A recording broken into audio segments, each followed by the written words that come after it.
Rajiv Chandrasekaran is a public policy scholar here, to our great good fortune. When he's not at the Wilson Center writing books, he is, and has been for many years with the Washington Post, a succession of increasingly high visible and important positions. His bio is on the flyer that you have already picked up on your way in, so I'm not going to simply tell you what you've already read and know, except to underscore the fact that Rajiv is here working on his current book, about which he'll speak today, having a few years ago been with us and during his earlier stay produced the widely praised and highly readable Imperial Life in the Emerald City, about U.S. efforts at reconstruction in Iraq. Rajiv, if this book is half as good as the previous book, and if it wins a fourth of the plaudits of the previous book, then we'll be very pleased. As will I. So, Rajiv, turn things over to you. Thanks, Bob. It's a real pleasure to do this. Can I actually? Yep. I'm not going to turn things over to you. Okay. Because I neglected to say a very important thing, which is this is a collaborative effort on the part of the Asia program, which I direct, the Middle East program, and the International Security Studies program. So you're a threefer for us. Well, I appreciate you guys coming out on a very southern Afghan-like day. Usually it's about 125 degrees and sunny, where I've been reporting for the past couple of years. But I want to take you back in time by several decades to the 1940s, where we'll start our talk today. And the story of Little America, the development of the Helmand River Valley in southwestern Afghanistan, actually begins with the Holocaust. Nazi advances in the late 30s and early 40s forced Jewish fur traders in Europe to shutter their businesses, and many of those who were able to flee came into the New World, to New York, where they had to find new sources of pelts. And they turned to Afghanistan, of all places, whose hills abounded with Persian fat-tailed sheep. The soft black fleece of their newborn lambs became these lustrous coats that were worn by the ladies in New York and in other American cities. And by 1942, Afghanistan was exporting 2.5 million caracol pelts a year to the United States. And because of those currency exchange controls that had been imposed by the Afghan government, the sale of each one of these pelts put a few more dollars in Afghanistan's national treasury. Now, here's a remarkable fact. At the end of the Second World War, when every nation in Europe was broke, Afghanistan had $100 million in gold and foreign currency reserves in its national treasury. And as Europe began digging out of the rubble, the 32-year-old king in Kabul, Mohammad Zahir Shah, decided to use his fur windfall to try to vault his primitive landlocked nation into the modern world by harnessing the raging waters of the Hindu Kush. He wanted to turn the Helmand River Valley into a fertile agricultural oasis. He was motivated in part by trying to resurrect what Genghis Khan and the Mongols had destroyed. Back about a millennia earlier, the Ghaznavids, who had ruled over Central Asia at that time, had spent their winters along the Helmand River Valley. They'd built mansions along the river in a towering arch, where the capital of Helmand is today. And they irrigated their fields back then with an elaborate network of canals that were fed by the river.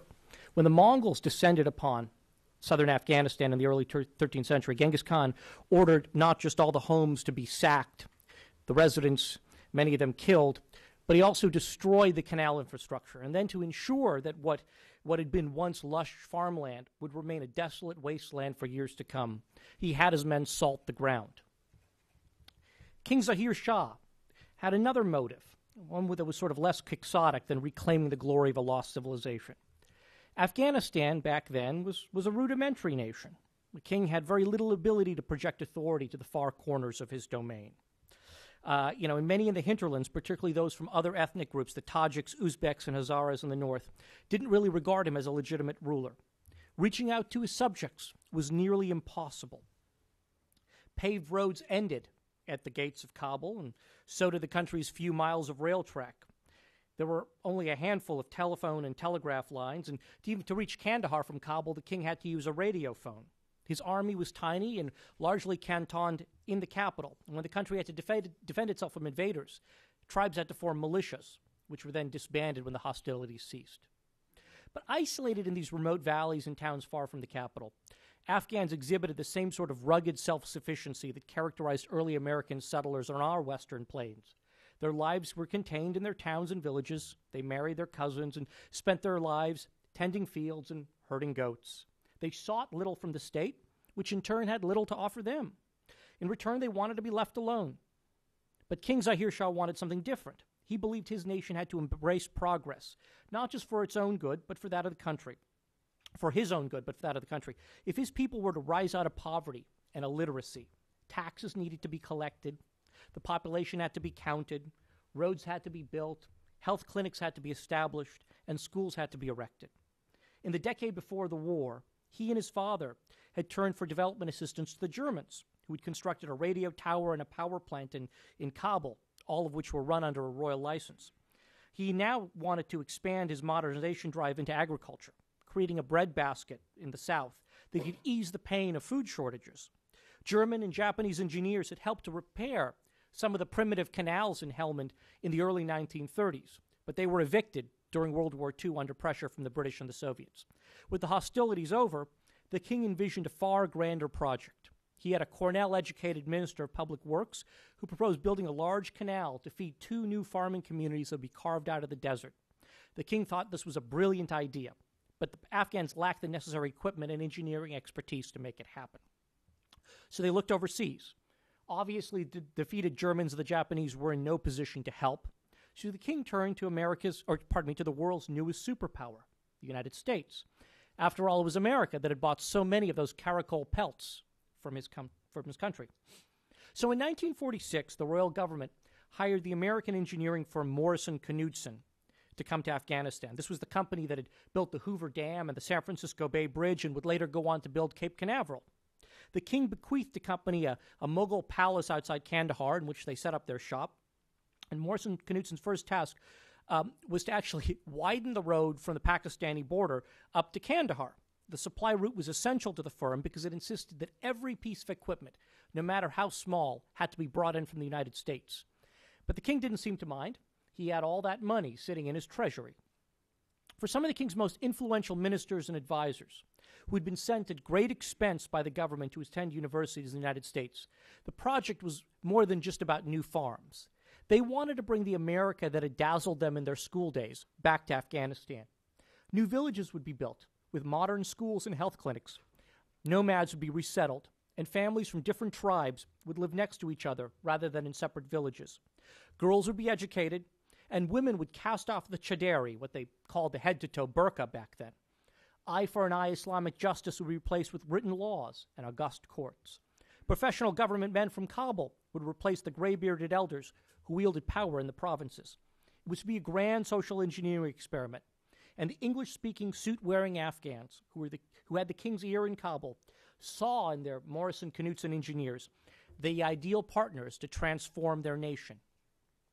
For Morrison Knudsen, the initial $17 million project began in the spirit of America's great post-war ambition. In a 1948 employee newsletter, the company boasted that in a country where nails practically were unknown because houses are built of mud, where wheels had not been seen until recent years because camel trains moved through country where wheels could not go, a forward-looking government has sought American engineering and construction know-how to bring it irrigation, hydroelectric power, and modern roads to truck its potentially great crops to market. The firm described sending its men to faraway Pacific islands to purchase surplus military power shovels, tractors, scrapers, and rolling machines, all of which were then shipped via the Panama Canal, the Atlantic Ocean, the Mediterranean Sea, the Suez Canal, the Red Sea, the Arabian Sea, before commencing a 1,000-mile rail and truck journey to Morrison Knudsen's base camp. By that fall, the company predicted, this is in 1948, the waters of the Helmand River will be flowing in the Great Bogra Canal that the company has dug through the desert wasteland. But this lush agrarian vision soon ran aground. A Morrison Knudsen study found that the soil in new farmland was shallow, and below it lay an impermeable layer of subsoil. It was like a giant planter box without the drainage holes. When irrigated by the Afghans, who tended to flood their land, water simply pooled on the surface. And when it evaporated, it left salts on the ground that stunted anything that was cultivated. The royal government soon developed reservations about this massive project. And when it went to Morrison Knudsen, the company's answer was simply to do more.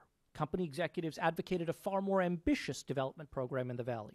They wanted to construct a large dam in the reservoir up on the river, and they proposed a new price tag, this time $63.7 million, more than 3 times the value of the original contract. By then, Morrison Knudsen had already spent about $20 million. And the U.S. ambassador in Kabul at the time, Louis Dreyfus, wrote in a cable to the Secretary of State that the only tangible returns Afghanistan has for this money, for this $20 million, are 1 short road, 1 diversion dam, and 1 incomplete canal.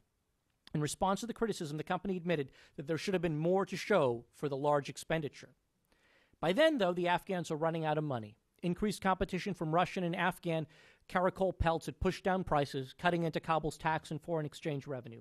Pakistan, which controlled the principal transit routes linking landlocked Afghanistan to the Arabian Sea, exacted its revenge for the king's dream of creating a greater Pashtun state by restricting and delaying the export of agricultural products. Sounds a little like today. And that further squeezed the Afghan treasury. So the Afghans turned to the Americans once again, but this time they came for a loan. Impressed with a $100 million loan that the Export-Import Bank had provided to the new state of Israel, the Afghans asked for $55 million. The request was rejected out of hand. The bank was unconvinced that the wide-ranging program proposed by the Afghans and Morrison Knudsen would succeed.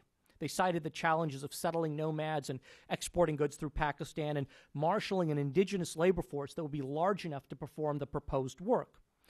Eventually, the Afghans pared back their request. They jettisoned a number of things like power stations and cotton gins and spinning machinery for a textile mill. And the American ambassador once again weighed in, warning Washington that the failure to provide a loan would seriously undermine U.S. prestige. He wrote that abandoned MK camps will stand as monuments of American inefficiency. Although the bank remained skeptical, pressure from the embassy and the State Department eventually led it to give the Afghans $21 million. And with American money once again sloshing in, the engineers sought to get Afghan water flowing. Before beginning their work, Morrison Knudsen planned to conduct some soil and drainage studies of the entire valley, a standard prerequisite for such projects, to prevent further waterlogged tracks. But when the Afghan government heard about this, they dismissed this. They said, there's no need for such time-consuming analysis. And when they said that, the company didn't really object. Everyone involved believed the venture was simply too big to fail. But problems soon emerged. To save money, the Afghans decided themselves to dig the ditches to drain the fields instead of having Morrison Knudsen do it. But Afghanistan only had a few engineers, and most of them had already been hired by the Americans, often to serve as administrators. As a consequence, the Afghans couldn't fulfill their end of the construction obligations, which the Americans didn't fully grasp until it was too late, in part because the prideful Afghans refused to admit they couldn't meet their own deadlines. The government eventually asked Morrison Knudsen to take over its share of the engineering work. That, of course, would require more money, so the king's men had to return to Washington to ask for another loan. They got it this time for another reason, because of Cold War fears here in D.C. U.S. government worried that if they didn't pay, Moscow would, and that would allow the Soviets, who already were active in northern Afghanistan, to get a critical foothold in the south. Morrison Knudsen caused its share of problems, too. When the Exim Bank eliminated incentive bonuses for the company simply slowed down work. The company took on several shortcuts, and it eliminated vital parts of the project because of the cutback, including further groundwater surveys and road improvements. In an attempt to increase oversight of the effort, the king created a new government body down in the South, which was given responsibility for implementing the project. The president of the authority was accorded a place in the king's cabinet, a fairly high rank, so he could resolve disputes between various ministries. And Washington at that time also became far more involved in the project. Heeding the ambassador's warning that America's reputation was at stake in Helmand, the Truman administration dispatched a team of American advisors in 1952 under his Point 4 assistance program aimed at blunting Soviet influence in the developing world. One of the team's first tasks was to find a suitable home for this new Helmand Valley Authority that the king wanted to create. They looked at 8 different locations in southern Afghanistan, and they examined things like water supply, soil quality, and amenities. The winning site, wrote an American engineer, needed to, and I quote here, possess natural beauty and potential for healthful living. The Helmand Valley Authority was supposed to be a boldly conceived, fresh, functional approach to the integrated exploitation of Afghanistan's natural resources. This was the mindset that was being brought to it at the time. And they deemed that the new headquarters for this authority had to be in the most sort of scenic place in southern Afghanistan. Eventually, the Americans settled upon a site not far from where the ancient Ghaznavids had built their arch along the Helmand River. And the Americans actually drafted a plan in 1953 that laid out a blueprint for this harmonious new town, including where to put schools, parks, a market, and the administrative center. They identified 18 public buildings, among them a board of trade, a tourist office, and an archaeological museum, and 10 commercial buildings, including a cinema and a clubhouse that were to be built. The American engineers even described the width of various roads, how wide residential streets were supposed to be, and what sort of trees were supposed to line them. The area had long been called Lashkargah, which in Persian means army barracks, because that's where the Ghaznavid kings used to quarter their troops. The Americans wanted to name the new community the town of Helmand, but the Afghans refused. Lashkargah, they said, was just fine. Soon, however, a new name took hold among the Afghans. They started to call the place Little America. One of the initial residents recalls the place as simply enchanting. This woman who I talked to, Rebecca Petties, had lived there for 6 years, starting in 1958. She got there when she was 12 years old. Her father was an Afghan who had received a doctorate from the University of Chicago and had moved back with his American wife at the request of the government. And he wanted to put his American education to good use in Helmand. For the first few years, all the kids in Little America were schooled at home using a correspondence program from Baltimore and the expertise of people who lived in the town. Rebecca's father taught geology. One of the engineers gave physics lessons. Another Afghan official taught English classes. They dressed as American kids in the 50s would. She wore knee-length frocks and put barrettes in her hair and wore saddle shoes. And when classes were over, she and her friends would ride bicycles around the town and gather in each other's homes to listen to Elvis Presley records and the Everly Brothers on 45 RPM players. They drank lemonade and ate ice cream. They frolicked in a community pool where boys and girls would swim together. They played by the river and swatted balls on a tennis court. Once a week, they'd head to the nearby Morrison-Knudsen camp to watch movies. Everything about their lives was American. Rebecca's father had been tapped for his job by a longtime friend named Abdul Qayyum, who's the president of the Helmand Valley Authority. And the two men had been among the first 5 Afghan students to study in the United States under royal scholarships. They lived together in the same Chicago boarding house. And Qayyum also married an American woman. Both men wanted to plow what they had learned back into their native land and plant the seeds of a more prosperous future atop centuries of poverty. The town developed in the way the American engineers had outlined, with perpendicular streets and homes without walls. This is a sort of remarkable thing. We built American-style tract homes there with lush front gardens. And American engineers moved into these almost identical white stucco mini-mansions. They brought their wives and children from small towns in California, Texas, and Colorado. Most of them had worked on massive post-war irrigation projects in the American West for the U.S. Bureau of Reclamation. To them, Afghanistan was yet another adventure, but with hefty bonuses for serving in a hardship post. In the early years, the town was 2 blocks wide and 8 blocks deep. The Americans lived in a 4-block row of stately homes. Afghan administrators and clerks lived in a stretch of more modest bungalows. The natives who worked as cooks, gardeners, and houseboys lived in a village outside Little America, and they were only admitted into the town during the day. But the Afghan government didn't chafe at the segregation. The king's ministers and advisors saw the town as the Americans did, as a modern community that village dwellers would soon aspire to create for themselves. Unlike in almost every other part of the country, Afghan women in Lashkargah never wore the all-covering shadari. In Little America, Afghan women even wore bathing suits in the presence of men at the community pool. When the Helmand Valley Authority set up a public school in town, Rebecca's father figured that she should attend with the boys. She arrived wearing a long black skirt and a white shirt and a headscarf, And despite fears of a violent reaction from inhabitants of nearby villages, her first days were free of incident. And the next week, Abdul Qayyum sent his daughters there.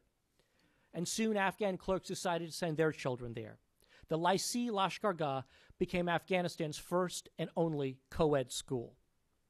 However, when word of this school reached the mullahs in Kandahar, a far more conservative city than Kabul or Lashkargah, they resolved to put an end to the nascent women's lib movement in Afghanistan. At Christmas time, a mob rampaged through Kandahar, killing people and burning down a new girls' school that had been constructed there. Eventually, government troops suppressed the revolt, and the Afghans would learn that it had been part of a broader plot to attack Americans and progressive Afghans across the South, including ransacking the entire town of Lashkargah. Little America survived only because the rebels in Kandahar started too early, allowing authorities elsewhere to round up fellow conspirators. The anger at the social changes the government sought can't be separated from growing frustration among the Afghans about the quality of their land. To lure them hundreds of miles from their ancestral homes, the government told them they would receive cropland that was so fertile that they'd soon grow wealthy. But their harvest belied those promises. Instead of expanding output, as the canals were developed, their fields yielded less and less each year, as salts accumulated in the ground. By the mid-60s, farmers in central Helmand, in one of the first tracts developed by Morrison Knudsen, reported that their harvests were only a quarter of what they were in the first year. In other words, the grand project to make the desert bloom was failing. As the first signs of trouble appeared in the early 1950s, despite Morrison Knudsen's claim that a larger project would resolve the initial problems, the Afghan government began complaining to American diplomats in Kabul. And as dissatisfaction increased, the embassy urged the State Department to commission an independent study of Morrison Knudsen's work. The U.S. International Cooperation Agency, the predecessor to USAID, which was charged with implementing the Point 4 program, hired an engineering company in San Francisco called the Tudor Engineering Firm. And in 1956, it issued a lengthy report that largely absolved Morrison Knudsen of any wrongdoing and boldly predicted that farm incomes would rise once the project was completed. It accused the Afghans of unrealistic expectations and noted that the quality of the American workmanship was excellent. What the Afghans didn't know at the time was that the Tudor Company was simply part of Morrison Knudsen. Its office address was the same as Morrison Knudsen's San Francisco division, 74 New Montgomery Street in San Francisco. Years later, a USAID evaluation would cite the episode in addressing American criticism of endemic graft in Afghanistan. Corruption, AID wrote, often is a matter of cultural definition. The Tudor report predictably failed to appease the Afghans. In 1959, the King's government terminated its contract with Morrison Knudsen. The firm was replaced by Afghan technicians funded by the U.S. government.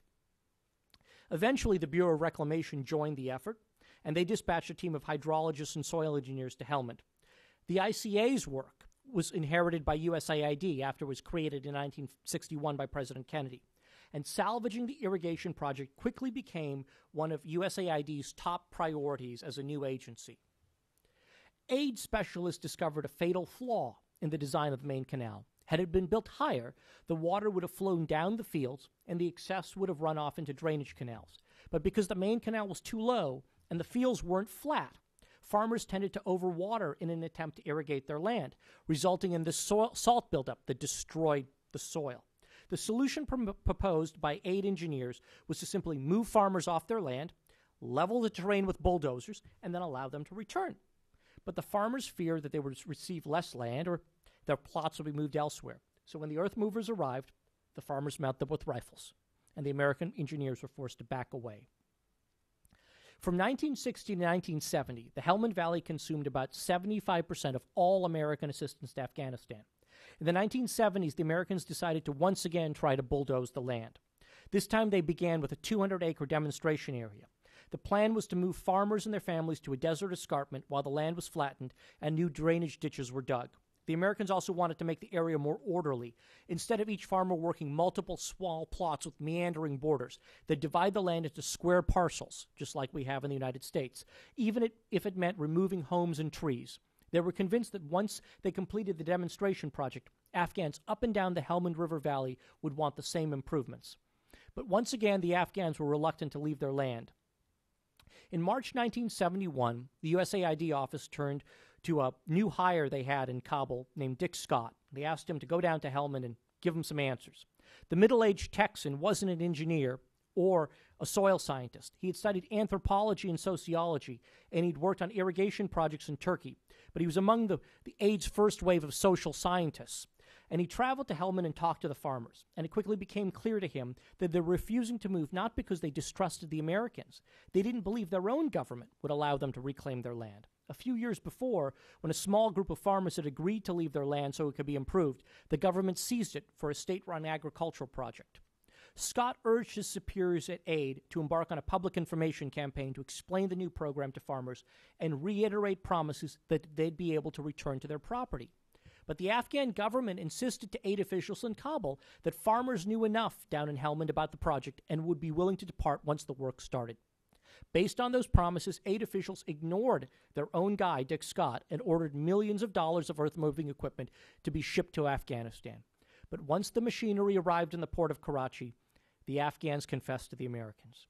"I'm sorry," one Afghan official told his AID colleagues, "but we can't do the project." By then, however, it was too late to send the equipment back, so we simply gave it to the Afghans and they got to keep it. American funding for the salvage effort soon ran dry. AID officials thought about authorizing another big multi-year program, but they concluded that opposition among the Afghans to leveling the land would doom further efforts. And in July 1974, AID's funding dried up and the project ended. But then, a few months later, Henry Kissinger visited Kabul when he was Secretary of State, and he met with then Prime Minister Dawood, who told him passionately that the Helmand Valley was an unfinished symphony. Kissinger assured Dawood that the United States would live up to its responsibilities. And before long, the project resumed. This time, however, the job went to the U.S. Soil Conservation Service.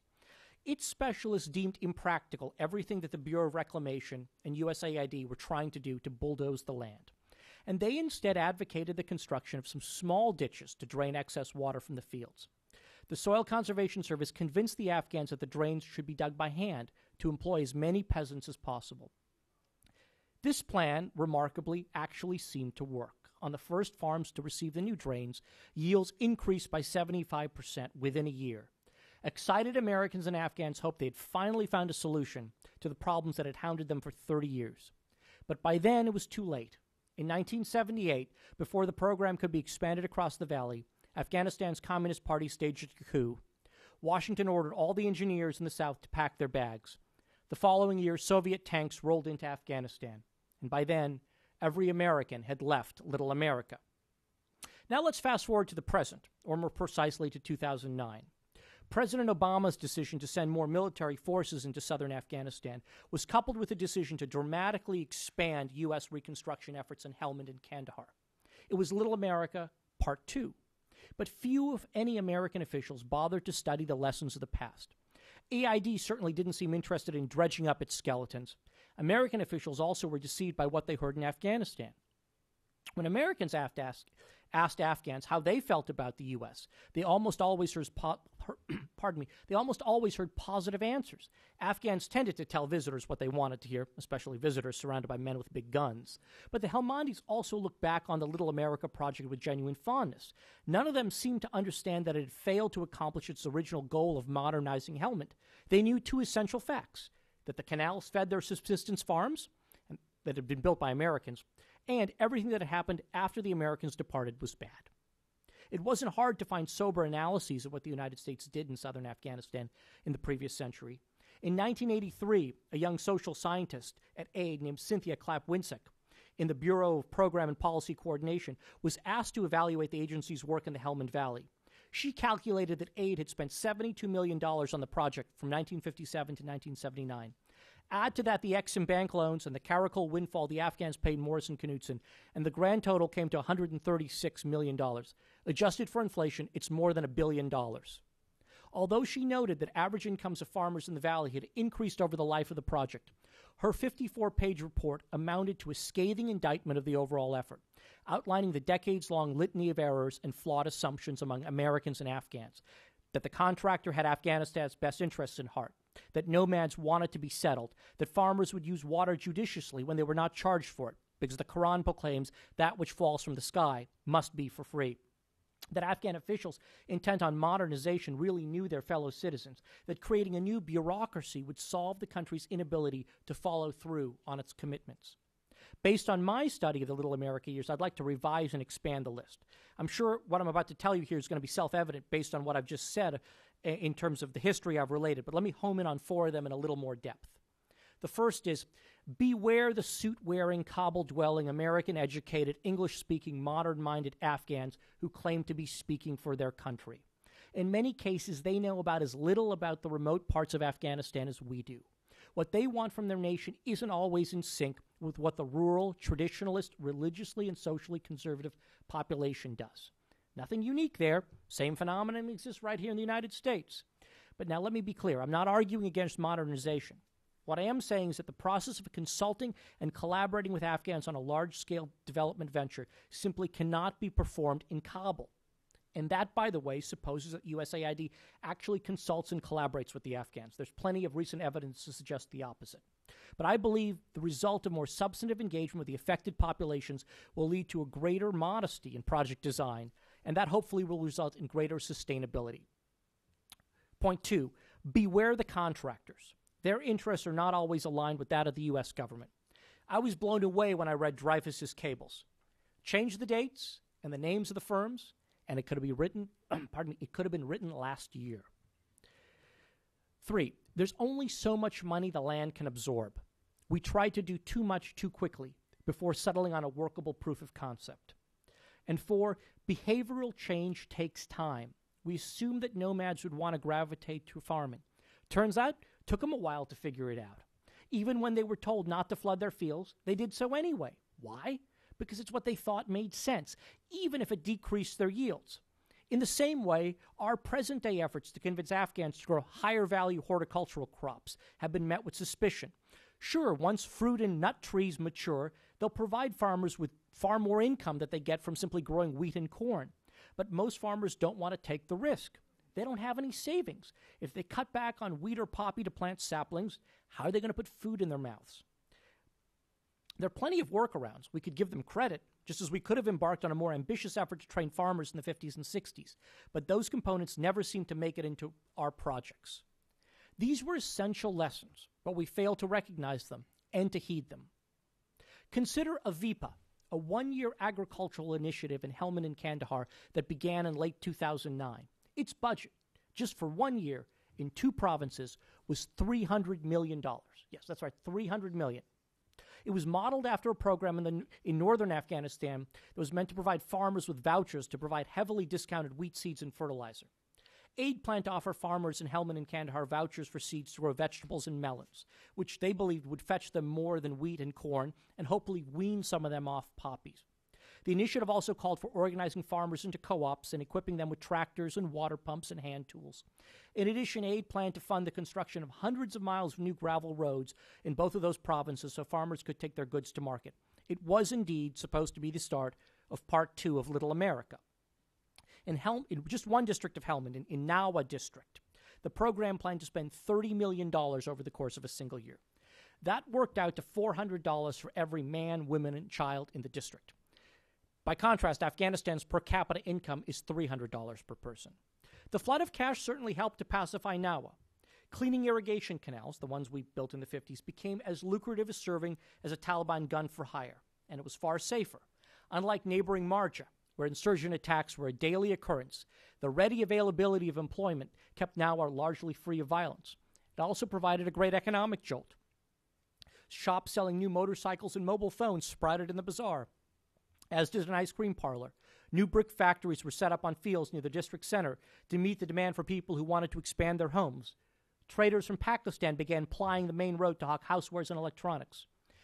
The acronym AVIPA quickly entered the Pashto lexicon in Nawa, and it stood for free money. AVIPA seemed to be a wonder drug. Everyone was thrilled. The residents, the district governor, the Marines, and USAID officials. What they didn't see was that the cash was fueling tensions and rivalries within the community. And the seed distribution generated far more crops than the farmers were able to sell. And the plentiful day labor raised public expectations for handouts that the Afghan government would never be able to sustain once American contributions inevitably ebbed. The ice cream and motorcycle shops were great, but the program was too focused on immediate gratification. It was doing little to build an agricultural economy that would generate lasting income to maintain those establishments. The program was run by a contractor, International Relief and Development. Under their agreement with AID, the $300 million had to be spent in 1 year. But only a few districts in Helmand and Kandahar were safe enough for aid to commence reconstruction. So instead of scaling back the program, the agency directed IRD to simply spend more money in the few places it could. And to get the project started quickly, the agency gave the company the $300 million under what was called a cooperative agreement. So instead of issuing a contract to do the work, which would have taken longer but would have been provided aid far more ability to shape the program, they simply gave the money to the company as a grant. When the firm started paying laborers $6 a day instead of $5 as it had promised to maximize spending to clean these irrigation canals, the aid representative in Nawa started to complain. He complained so vociferously that his boss eventually had to go to Helmand's governor and ask him to intervene with the company. But even a wage of $5 a day caused problems in the district. At one point, back in the fall of 2009, schools in the district simply didn't open because teachers were out in the mud cleaning canals. It was far more lucrative for them to be digging ditches and chopping down reeds than teaching young people. A flurry of internal aid emails about the matter prompted one official in Kabul to write, "This program was a bad idea." The push to spend money led to dubious projects and unnecessary waste. In Kandahar, farmers were given far more handouts than they needed, according to a confidential evaluation conducted by an advisor working for the company. He wrote, "Instead of distributing one package of seeds and fertilizer per farmer, those who could be found ended up walking away with 6 packages, perhaps more than any one individual could possibly contemplate planting. The result was that farmers took tons of seed and scores of free tractors to Pakistan and sold them for cash, according to officials involved with the program. In Helmand, fears of oversaturation came true. The firm handed out so many watermelon seeds, and farmers grew so many of them, that prices for watermelons plummeted, leading some to throw away their crops instead of trying to sell them for a fraction of what they expected to make. In Nawa, the company gave out bags and bags of corn seed in the spring of 2010, even though farmers had no trouble acquiring corn seed. When the aid rep in Nawa arrived the previous summer, the district's fields had been blanketed with 10-foot-tall corn stalks. The rep told me it was a classic case of fixing a problem that didn't exist, all in an effort to spend money. The seed distributions paled in comparison to an imbroglio with water pumps. The company spent several $1 million to buy thousands of gasoline-operated pumps, which it planned to give away to farmers across central Helmand. But when provincial leaders got word of the plan, they howled. The pumps, they argued, would suck the canals dry, starving farmers downstream. Since the pumps couldn't be returned, they were left in a warehouse to gather dust, where they remain today. Officials with aid insisted to me that the VIPA program was effective. They argued that the program provided 5.4 million days of labor to unemployed men and generated $200 million of additional income for farmers across the South. That was $300 in to get $200 million of additional income. But the company also admitted that it was just simply too much money to spend in too small of an area in too short of a time. Interestingly, the handouts did create this feared culture of dependency in the district. Most of the day labor projects involved clearing the irrigation canals and drainage ditches that had been constructed during the Little America days. Before Avipa, farmers would unclog those canals by hand while they waited for their crops to mature. It was part of the unofficial social contract in the irrigated lands of southern Afghanistan. Neighbors helped each other maintain the arteries that sustained their farmland. By giving money to farmers to do what they had done for free, some Afghan officials believed AID was destroying the social fabric of Nawa and Helmand writ large. In neighboring Kandahar province, the governor there, who holds a doctorate in agricultural economics, was livid when he heard the firm was paying farmers in Argadnab district, just north of Kandahar city, to prune their pomegranate trees. He fumed to me. In my childhood, everyone was cleaning the canals. They were pruning their trees, and nobody was paying them. You guys are killing the culture here. In Nawa, the most dependent resident turned out to be the district governor, and his strategy was simple. He positioned himself as the front man for America's largesse. He happily announced that the day labor projects and the seed handouts that were to be given to people, all in an effort to claim credit for it. It thrilled the Marines and USAID. They figured the locals would think their government finally was helping them. It was just the sort of people-to-government connection that the military and the State Department so desperately wanted to create in Afghanistan. But none of it fooled the residents of Nawa. They knew the Americans were paying for it, and the district governor was simply their stooge. But they were willing to embrace the Afghan official if the cash flowed. So the district governor kept asking the Marines and USAID to spend. Whenever he wanted something, he went to the Americans, even if it was something as trivial as a new fabric awning for stalls in the bazaar. Although shades were something that Afghans had fashioned for centuries out of straw, the Americans agreed to pay for fancy fabric because they didn't want to disappoint their little ally. I once asked the district governor why he didn't ask his own government for help. He laughed. "The government in Kabul doesn't do anything for us," he said to me. "The people here support me. We should give them something in return." When I talked to farmers, they told me they wanted help growing cotton, but it wasn't part of Avipa's plan. Aid officials in Kabul objected to cotton, and the Afghan Ministry of Agriculture really didn't understand farming in Helmand. Instead of listening to the people who we were trying to help, we once again took our cues from the suits in Kabul. Scott Dempsey, the USAID rep in Nawa, believed the VIPA fund should have been spread out over 10 years and focused on helping farmers transition to growing fruits and nuts and other crops that would have improved the quality of their lives. He told me that aid should have made a long-term commitment at a level that would have been sustainable. It would have made far more sense, he argued, but he noted it was politically untenable. If only the folks at Aid and State had bothered to read that evaluation report written in 1983 before they had designed and approved the VIPA. It's in their files, and it's on the web, and had they read it, they would have seen a prescient warning. And I'm going to quote to you from it. "There's no getting off cheap. Programs to make the desert bloom are enormous and expensive. No success can accrue to aid for a well-designed and well-implemented portion of a project which fails as a whole. Although every constraint does not have to be tackled at once, if provision is not made at the beginning for all essential elements, aid risks getting sucked further and further into a haphazard effort with no prospect of final success." Those words, in my view, should be printed and affixed above the desk of every single person in the U.S. government who works on Afghan reconstruction these days. Thank you.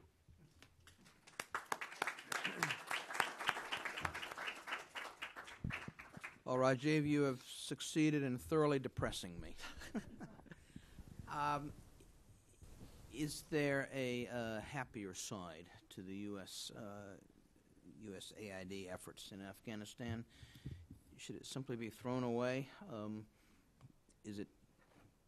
Can we simply not do aid? Do we not know how to do aid? Does the Afghan culture not enable us to do aid successfully?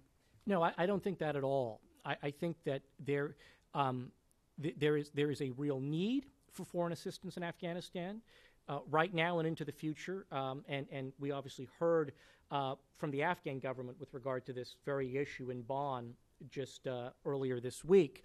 But I think what the history of the past decade of American involvement in Afghanistan has been one where we swung from essentially starving the patient to then trying to pump too much food or fluid into the patient. And either condition is deleterious to the sick individual. And what we need to do is find a happy medium. And I believe it does exist. I think that what we've been trying to do over the past 2 years was to funnel way too much money in there. I mean, we got to a point where the burn rate in Afghanistan, which is what aid sort of privately calls its level of spending, it realizes that's a term they can't use in public because people would howl, but it's what they call it in closed-door meetings. We were spending $340 million a month. I mean, there's no way. Afghanistan does not possess the absorptive capacity to do that, nor does, quite frankly, aid have the management capacity to really spend that money efficiently. But it was seen in the first 2 years of the administration as a necessary step that the civilians had to take to match up to what the military was doing in terms of surging. I think that if foreign assistance, particularly U.S. foreign assistance, came down to a more manageable level, that both the U.S. government could more properly administer and oversee implementing partners who were doing that work, and that the Afghan government could also get a handle on. It would reduce opportunities for corruption, and it would force both the U.S. government and the Afghans in Kabul toward more modest initiatives that had a better chance of sustainability, as opposed to trying to tackle everything at once. I mean, I think there is a a role. There's a definite need for foreign assistance in trying to improve the agriculture sector, for instance, in the Helmand River Valley, as well as in parts of Kandahar province. But it has to be an approach that is sequenced, that's integrated, and that is long term. It can't be this sort of development sugar high. It's not development. It's what aid called stabilization. But it was putting in so much money over such a short period of time that it was actually having far more negative consequences than if that money hadn't gone in there in the first place. I don't know whether I'm relieved or not. Let's turn it over to you. If you'll raise your hand, I'll call on you. We'll bring a microphone to you. Please state your name and affiliation. Dennis, we'll start with you. Joshua's got the microphone coming. Hi, Dennis Cooks from the Wilson Center. I'm wondering if with two things. I wonder if you'd comment on the relationship between the AID field people and the Marines. Because I'd heard at some other meeting, the aid people were saying, well, they really had to understand two cultures. First was the Afghan, and then there was the U.S. military. That's for the first question. Second question has to do with aid's dependence on large contractors, the Beltway bandits. Did you have any impression from your time in Afghanistan how well the small NGOs did and what their relationship was with aid? Let me tackle the second one first. I didn't have as much visibility on the really small NGOs, in part because their work was really overshadowed by the enormous amounts of money going into the larger firms. Though the limited exposure I did have to them suggested that their work seemed to be far more sustainable because it involved the use of more Afghan implementers. These small NGOs really had almost exclusively Afghan staffs. They focused on smaller projects with more community buy-in, and it involved a greater degree of sort of management oversight over what they were doing instead of trying to operate in 30 provinces at one time. They were focused on targeted interventions. So I came away thinking that the more small projects is probably a more effective thing to do. The problem is when aid is under pressure from Congress, pressure from the State Department and the White House to spend money, because as much as everybody says, burn rate is not a metric of success, at the same time, the agency, and to defend the agency for a second, gets all this pressure to spend. So they turn to these large implementing partners because they're the only people that can can bid for and then accept and have any hope of trying to implement, multi-$100 million contracts. I mean, all this really does start back here in Washington with the amount of money and the belief that somehow more is better. With regard to the aid-Marine relationship,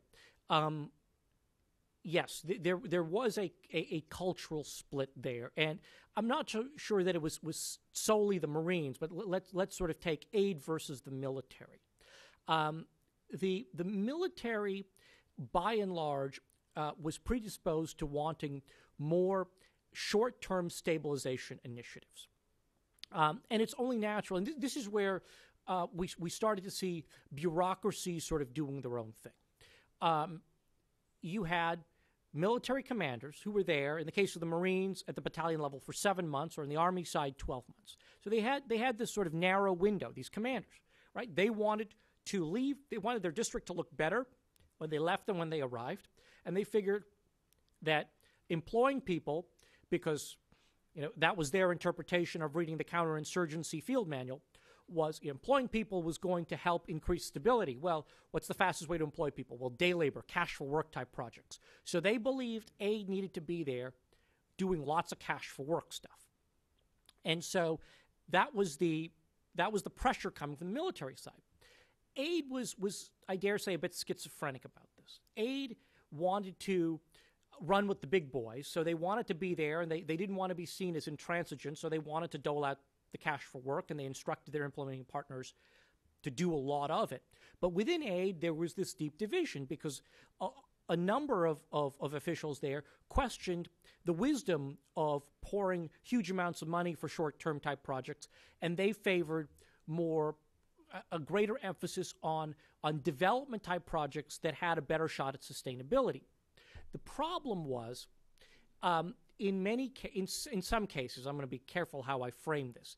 There were a couple of cases that I'm aware of where aid officials felt that way, but that they didn't explicitly say so to the military, and they played a more passive-aggressive game of saying, all right, we'll come with cash for work, but they sort of slow-rolled it because they didn't really believe in it, which led the military to think that the civilians were absent from the party, and it further exacerbated civ-mil tensions instead of, dare I say, just manning up and saying, hey, look, we don't think this makes sense.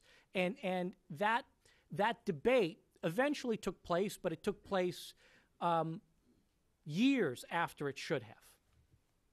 And so it fueled tension on the ground. I'm trying to lump people. We'll go over here first, Skip, and then to Skip to the left.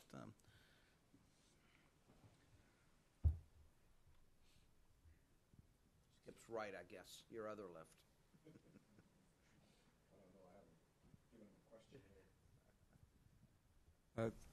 You said that You want to introduce yourself? Yeah, I'm sorry. I'm Skip Isaacs, former journalist and writer, curious observer of the passing scene. You said that, if I remember, that this aid project, Avipa, is that what it's called, was $300 million a month? For a year. 1 year, two provinces, $300 million. $300 million a year. Do you have any idea how much of that money stayed in Afghanistan and how much of it ends up either for acquisition or in the contractor's bank account in the United States or elsewhere? I don't. Most of these large implementing partners, their overhead rates are around 50%. When you tack on security, particularly because they were working in some pretty rough areas, those rates can go even higher. So I think one has to go in thinking that perhaps half of it went to management, overhead, security on a sort of conservative scale. In this case, I actually think a fair degree of the funds went into Afghan hands just because of the impetus to do so much cash for work. But with other programs, a lot of the money winds up going to various layers of subcontractors and flowing out of the country, things like road building programs and others that wind up getting less into Afghan hands. This one, I'm not sure, is the ideal sort of poster child for money going to lots of foreign middlemen and what you refer, just because of the massive day labor component to it.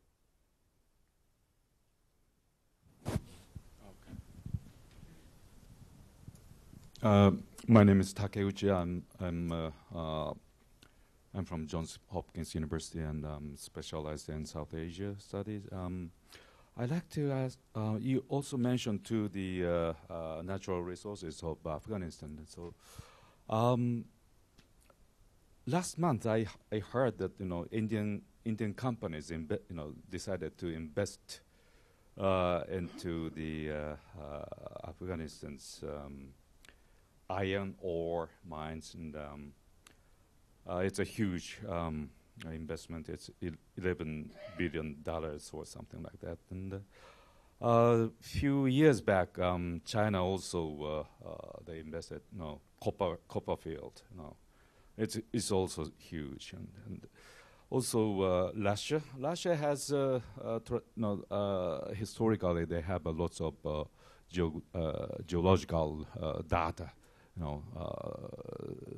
They have more than the others in Afghanistan. So how can I say this? competition among major players in Afghanistan, competition to explore natural resources, that becoming bigger and bigger in the future? What kind of picture do you expect in the future? Good question. The Pentagon, a business development task force at the Pentagon, issued a report last year, I believe, stating that Afghanistan had sort of $1 trillion worth of mineral wealth buried underground. It's hard to know whether this is, if that's an accurate figure until a lot of those potential deposits are more fully explored. And of course, there are real challenges in terms of extracting all of that stuff. And it's not just security; it's roads, it's electricity, basic infrastructure in which to operate. If a number of those potential deposits, the Inak copper mine, the iron ore site that the Indians are exploring, the Sheboygan gas fields in the north that also, I believe, have been won by a Chinese firm, a right to explore there. If sites like that actually produce meaningful product that then yields revenue for the country, there is a potential path to sustainability for the country, but it's not going to be anytime soon. I mean, this is a decade, if not more, and even the Afghan government feels that way. In Bonn, the Karzai government noted that it believed it needed to be dependent on foreign assistance for at least another decade. And then there becomes, if in fact these sites start yielding significant exports, you have the whole set of second-order questions. Can these sites be can leases and tenders be done in a transparent way without significant amounts of bribery involved? There are all sorts of allegations swirling around the Ministry of Mines with regard to the Inak copper mine. How does Afghanistan avoid a potential resource curse that has befallen oil-rich nations in other parts of the world? Now, I know there are many who would say, Afghanistan should be so lucky as to get to a point where it's wrestling with the question of a resource curse, and that may well be the case. But either way, all of these sorts of investments at this point are very speculative, and I think it's some years before one figures out whether the promise is really there, and if the promise is there, whether these firms are going to be able to avail of them, whether the security situation and the infrastructure is going to be conducive enough to really be able to exploit those resources. Over here, we've got a question here, and then Liz. Oh, well, we got 3 questions in a row. My name is Julio Ramirez. I am Creative Associates, and I work in Afghanistan for 4 years doing teacher training with the Ministry of Education, funded by USAID. A couple of questions or comments. One is in relation to stabilization. My understanding is not just the military doing stabilization, but also USAID.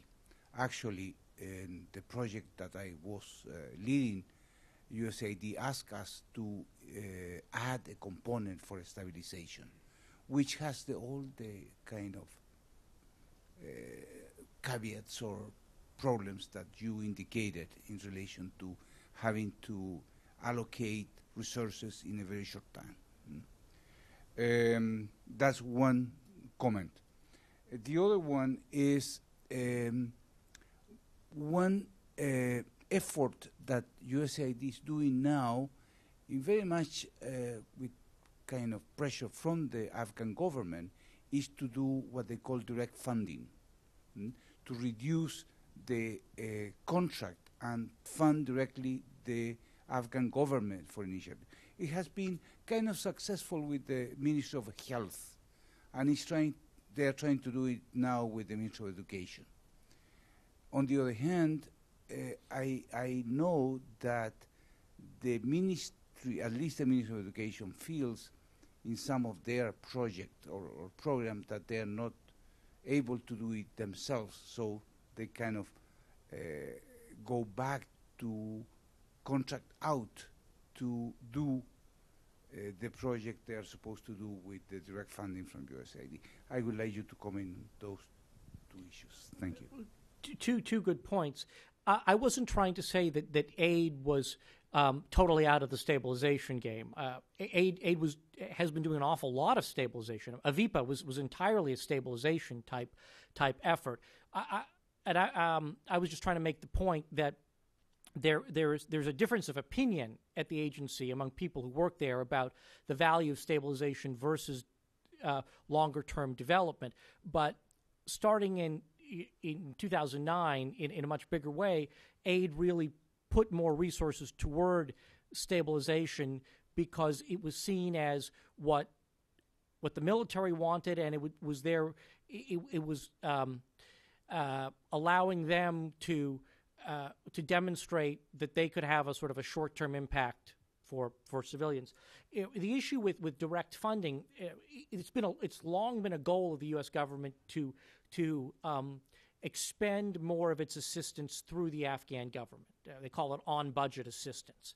And it's seen, the goal is to get the Afghans to spend the money. They build the capacity.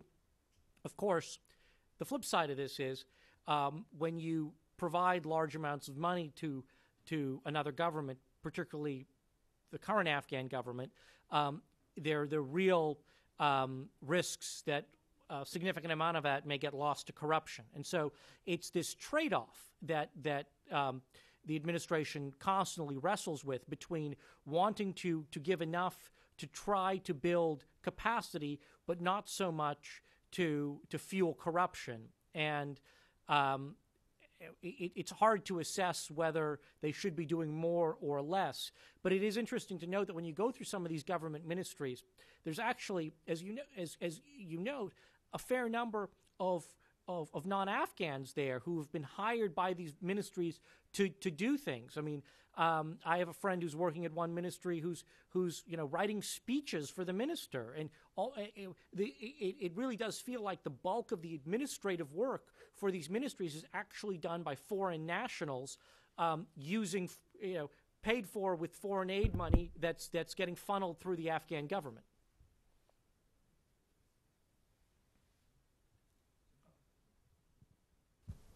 Hi. Shoji Motoka from SAIS, and I'm former Islamabad and Kabul bureau chief for Japanese public television NHK. You said there are much better management and also keeping much more transparency is needed for implementing aid for Afghanistan. Can you elaborate what kind of a mechanism or structure is needed for implementing for the aid, for the to avoid such kind of corruption or low level of performance of the aiding? Well, I mean, I think the first step is to if funding is at a level where there's capacity on both the American side and the Afghan side to manage it, and I think you got to a point where simply trying to push way more through the hose at a rate of pressure that that the hose could handle, and you started to get ruptures along the way. And so if you dial back that pressure, I think you wind up getting to a state that becomes more conducive. The challenge is as troops draw down, sustaining a level of foreign assistance. This gets back to I think where you were with your initial question. I think there's a real risk that you go from an environment where you had too much back to an environment where you have too little. I mean, if any of you seen the movie Charlie Wilson's War, I mean, I think the most important scene in that movie is the last scene where the Soviets have been defeated and Charlie's trying to get $1 million for schools in Afghanistan and can't convince appropriators on Capitol Hill who'd been so generous with funding Stinger missiles a few years earlier to pay for basic assistance to the Afghans. And so in an environment where the U.S. military commitment is drawing down and U.S. There'll still be a lot of pressure from the Pentagon for money for the Afghan security forces, what level of resourcing is going to be there for necessary assistance development programs for the civilian population? And I think that's the period that we're entering now, that becomes the genuine risk. And that, hopefully we won't look back on this in 5 or 10 years and say, if we'd only been able to take all that money that they wanted to spend in 2009 and 2010 and spread it out over 10 years. I mean, certainly when I look at districts in Helmand Province and say, if only you had taken that and you would funded it in some sort of annuity, it would have been much better for the people than trying to do it all in one fell swoop. Liz? I'm going to congratulate you. Besides being a former diplomat and journalist, but I'm also an anthropologist. And You didn't introduce yourself. Liz Colton. Sorry, Elizabeth Colton. But I want to ask about what you think about, because this is not unique to aid, it's a maybe grander level of funding. But the same kind of suggestions and criticism have been made from way back in, from the beginning in the 60s and 70s in Southeast Asia and Africa, where I myself made some recommendations which were not acceptable, but this kind of thing, where it said this is the way it works in this culture. And then you talked about how that aid really sort of buckled under the military. In order to be at the table, they just had to say, okay, we'll go along, whatever. What would you recommend to AID to sort of change this? I mean, this whole situation of not wanting to take sort of how cultures work, really, and also then how to play in the other culture and stand up for themselves in the U.S. government culture. Since I'm still an active duty journalist, I'm going to avoid trying to provide prescriptive advice to a U.S. government agency. But let me say this: I think that in the wake of Iraq, in many ways, and you're familiar with Iraq, I think was a bit of a counterinsurgency outlier, and Iraq has plentiful resources to take care of its needs. I think in the wake of this most recent phase of our engagement in Afghanistan, there really does need to be a whole of government assessment about counterinsurgency strategy and what worked and what didn't in an open and honest way, not just the military trying to define this from a military point of view, but the civilian partners as well involved in it, and trying to understand a number of issues, including what really is the government's capacity to do this. We talk a good game about COIN, but can we actually implement what we are setting out to do, particularly on the civilian side of things? And did what was done actually serve the American interests and Afghan interests in terms of trying to build sustainable security, or did what we do have unintended consequences that we couldn't see as we went in doing them, and you get to a point where sort of too much is a bad thing, and I think before any agency sort of steps up and says, we think this is what we need to do or this is what we don't need to do, this is good or bad, there needs to be an honest assessment. And I do think that there's now enough sort of data out there to have that sort of a clear-eyed discussion and to look at, to what degree has, for instance, the level of funding for certain projects gone in the wrong hands, created a set of perverse outcomes, and I think that becomes fodder for for a healthy discussion. But as yet, I certainly haven't heard of any plans to do that. Well, you say you don't want to prescribe, but I think that the story you've told is prescriptive in itself. So I congratulate you. Thanks. Rajiv, let me ask another question, and then I see several other hands. Is the U.S. government, or maybe USAID, uniquely dysfunctional compared to other donors? I mean, are other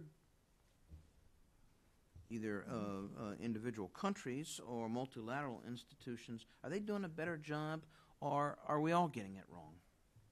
I think there is a shared degree of getting it wrong for all the partners. I mean, I think the attention gets focused on aid because it tries to do as much as it does. I mean, its efforts are kind of an order of magnitude greater than any of the other international partners there.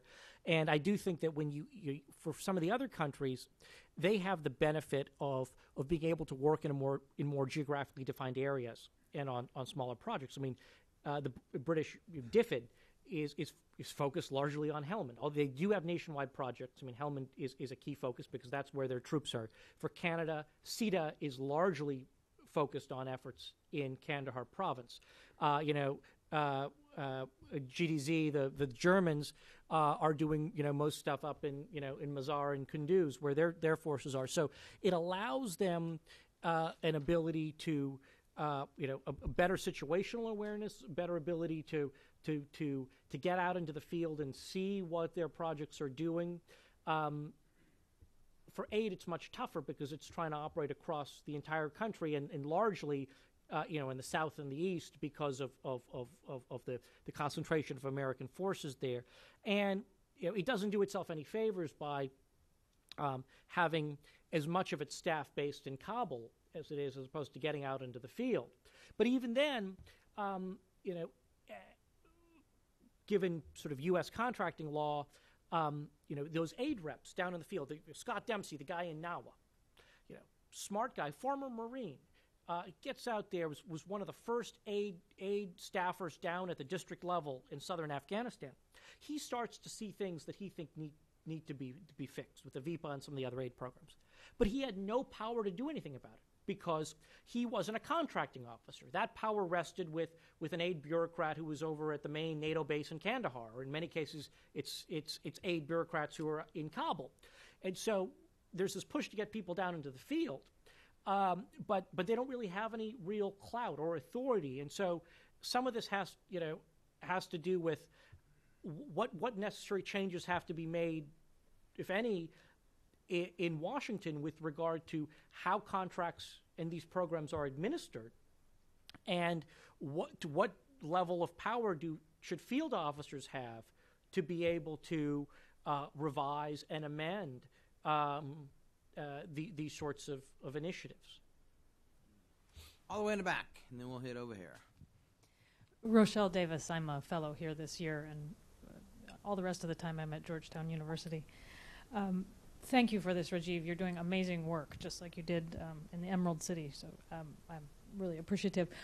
And I'm going to ask a more academic question, if you'll permit me. But one thing I wanted to say before, do you know Timothy Mitchell's work, his book, Rule of Experts? It's about technocrats in Egypt during the 20th century. I've heard of it, but I haven't read it. It's great, and it sort of taps into the very same things that you're talking about in the 1940s and 50s in Afghanistan, and I recommend it. The question I wanted to ask, I spent a good deal of time with Iraqi refugees in Jordan and in Syria, and looking at the aid regimes that have come forward to help them, particularly in Jordan, has involved vast amounts of money and given in kind of odd ways where IRD and all sorts of other contractors hold training workshops for Iraqis and others and Jordanians, but they pay the Iraqis to attend them.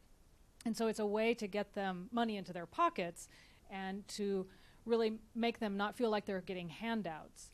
And so one of the things you were talking about is this sort of shift to pay people to do work rather than giving them money. And this whole shift in the development discourse where it's about dignity and maintaining the person's sort of self-respect. So the poor are not just getting handouts, but they're actually working. I mean, it's a very sort of Weberian Protestant ethic and the spirit of capitalism sort of thing, where you have to work to get your money, even though everyone knows that it's a whole sort of charade in some ways.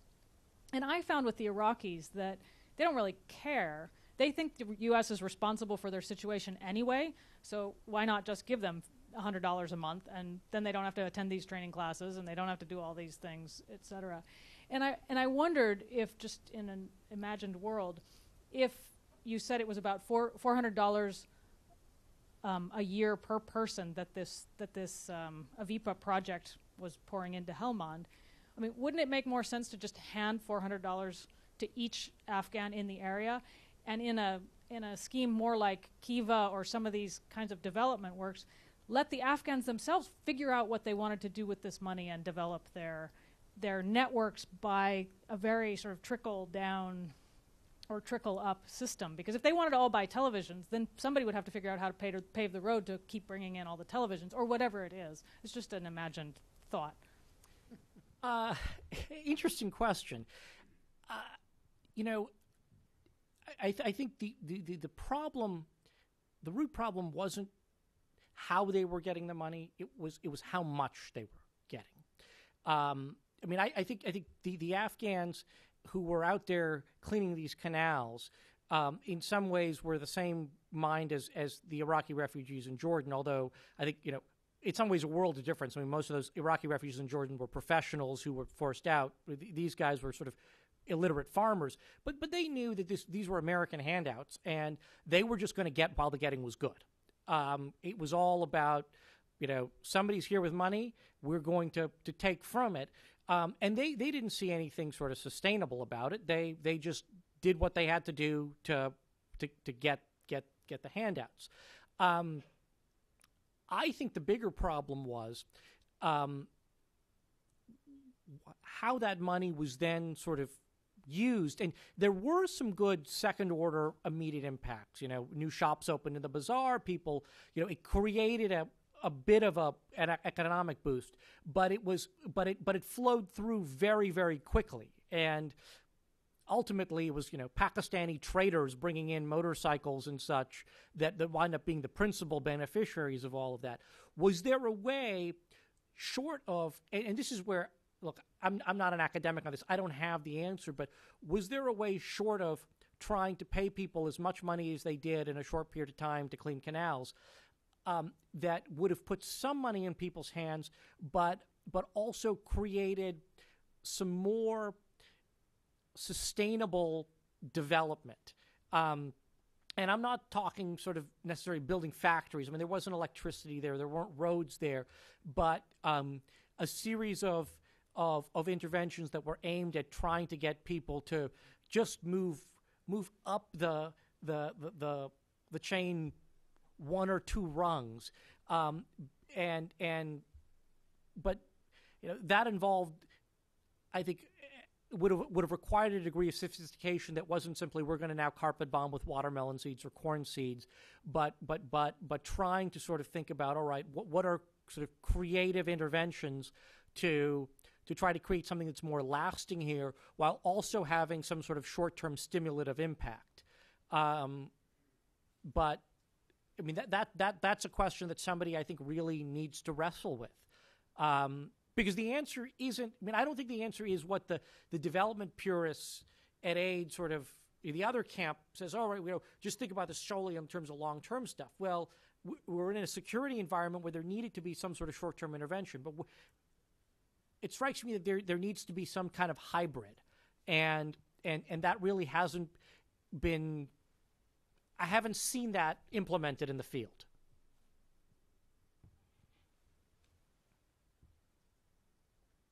I think this will probably be our last question. Thank you. Mike Anderson, former Foreign Service Officer. You partly answered my question. It was similar to Bob's. But more specifically, have you had a chance to look at how India has been handling its assistance in Afghanistan? I understand they focused on I think, roads and schools that have a more direct impact on people. So you generate positive feelings, and projects are out front. You can see them, and you get quicker results. So could you comment on India's development assistance? If And then, there- secondly, you haven't mentioned the word drug problems at all. Is that related in any way to development solutions or problems?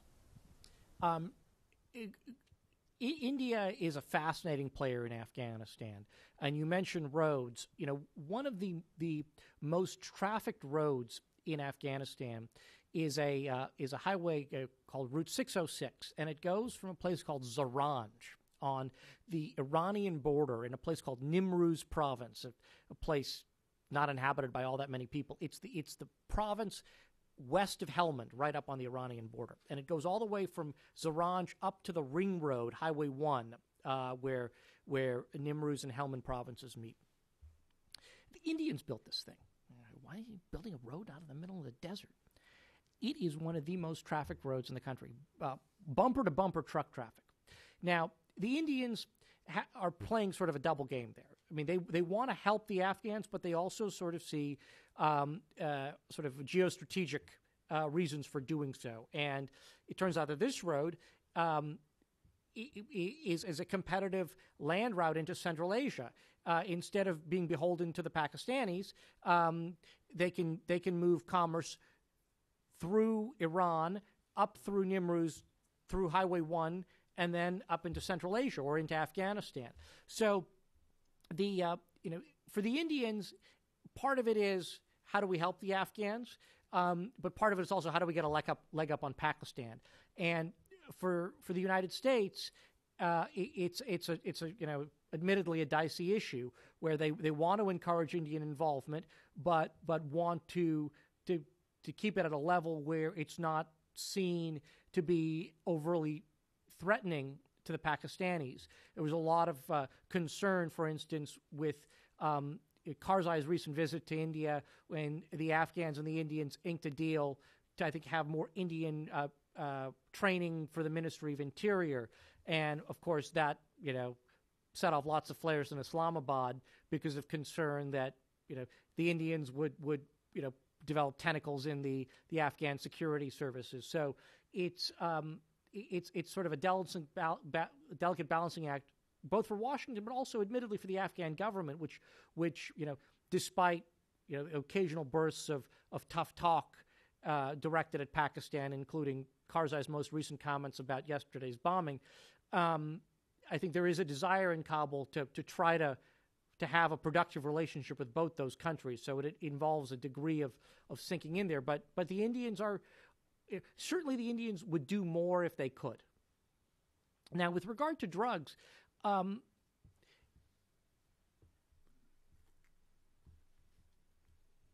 you could argue, in fact, I would argue, that the failings of the Little America program were a big reason why farmers in Helmand Province and parts of Kandahar eventually started growing poppy. It wasn't the only reason. There was certainly a fair degree of encouragement from key power brokers and warlords during the Mujahideen years because they argued that this would help fund the resistance movement. But for a number of farmers, their land was just too salty to grow anything else.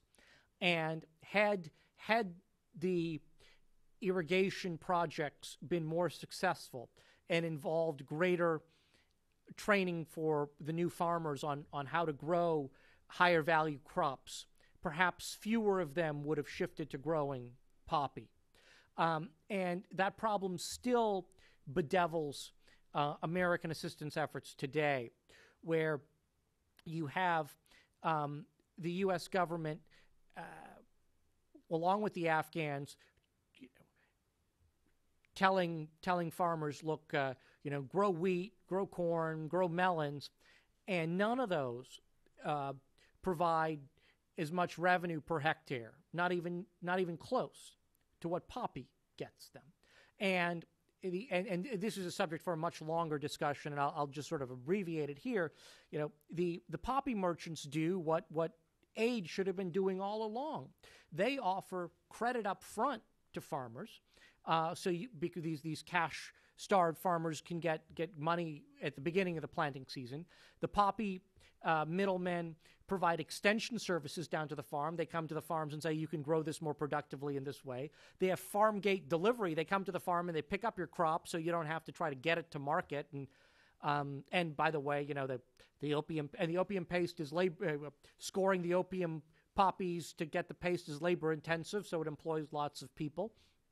So as a crop, it has a lot of things going for both the people there and for the farmers.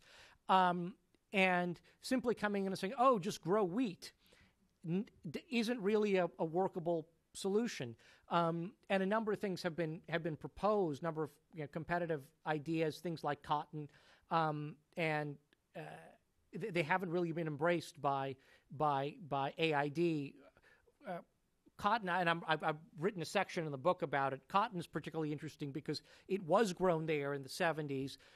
The Afghans have a desire to grow it. It could provide farmers with not as much money as poppy, but more than growing wheat or corn.